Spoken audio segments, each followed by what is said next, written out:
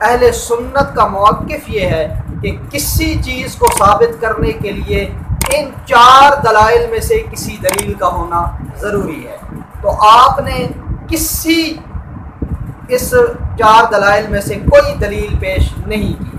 آپ یہ ساری شکلیات مار رہے ہیں۔ کبھی کہتے ہیں جی یہ کام ہو، حضرت آدم علیہ السلام کی پیدائش اس روایت کو لے کے 40واں ثابت کرتے ہیں، حالانکہ اللہ کے پاک پیغمبر صلی اللہ علیہ وسلم کے پاک صحابہ کرام رضوان اللہ علیہ مجمعین 1 لاکھ سے زائد صحابہ کرام کی جماعت ہے، ان جماعت میں سے کسی ایک صحابی کا عمل نہیں ہے کہ کسی نے وفات کے بعد کسی کا 40واں کیا ہو اور ایصال ثواب کے لیے کوئی دن مختص اور مخصوص کیا ہو۔ جس چیز کو صحابہ کا موقف یہ ہے کہ کسی چیز کو ثابت کرنے کے لیے ان 4 دلائل میں سے کسی دلیل کا ہونا ضروری ہے، تو آپ نے کسی